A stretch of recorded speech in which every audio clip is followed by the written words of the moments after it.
Growing up, my father used to tell me all the time, son, I don't want you to get involved into any troubles. I don't want you to get too caught up with the girls, any drugs, any negative influences in your life.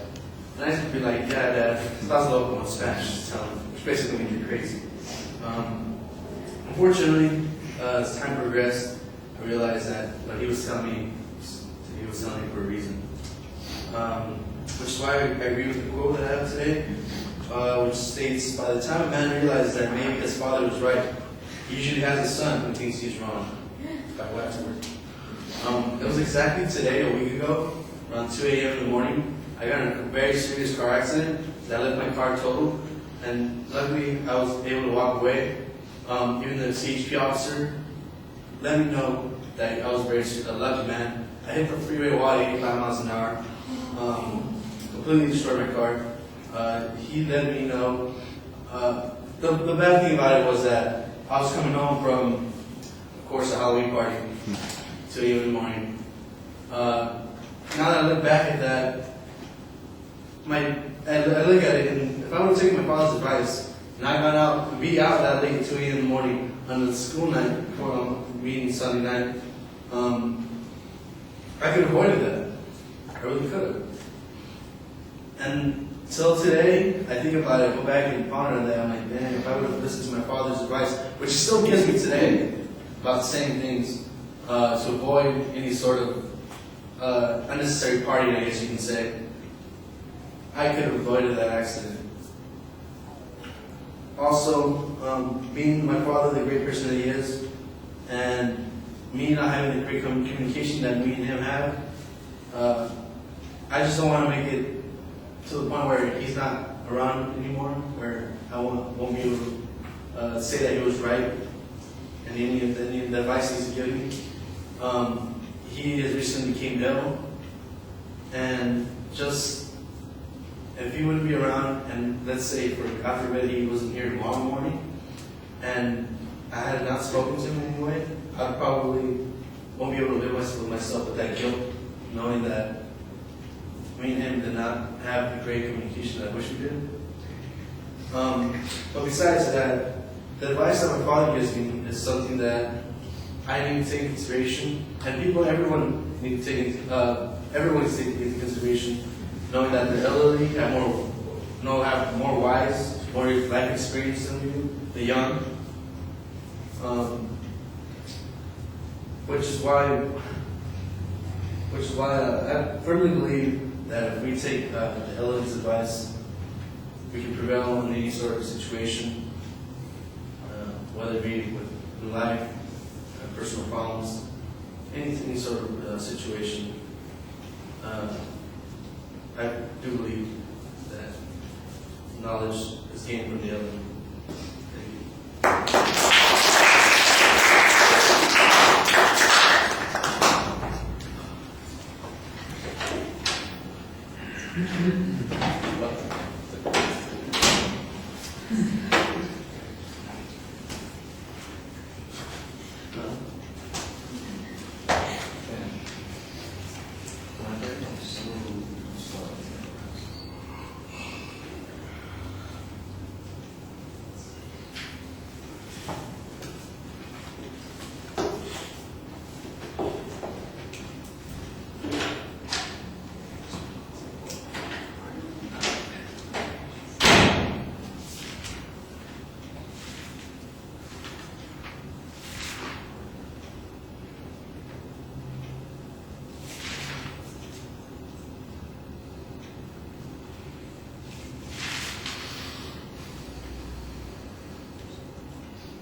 All right, I thought you did okay in the opening, talking about the relationship with your father and kind of connecting that with the quote. But after that, You need a clearer focus about what you're going to do, because you just start talking about the examples, and then it just becomes kind of a random collection of those experiences. And they do sound a bit repetitive, and I think that if you can create a structure for what you're talking about, you'd be able to be a lot more focused and be making a clearer point during the presentation. As it was, it just felt like you were going off on some tangents, especially in the second half of the speech. Ideas seemed to just appear randomly. I thought your voice projected well at the beginning, and I thought there was especially solid variety of energy in your voice during the presentation. Sometimes you slow down, you pause, you drop your voice really effectively in the first couple of minutes. Now, I will say in the last minute or so, it didn't follow through quite as much, because it felt like you were petering out and your tone drops and the pacing drops, mostly because you've run out of stuff to say, not that you were at a definitive point to finish, and I thought that was a little complicated. Your facial expressions are fine. You do look at the audience, but it's sometimes you're a little downcast, and you could be more consistent on that.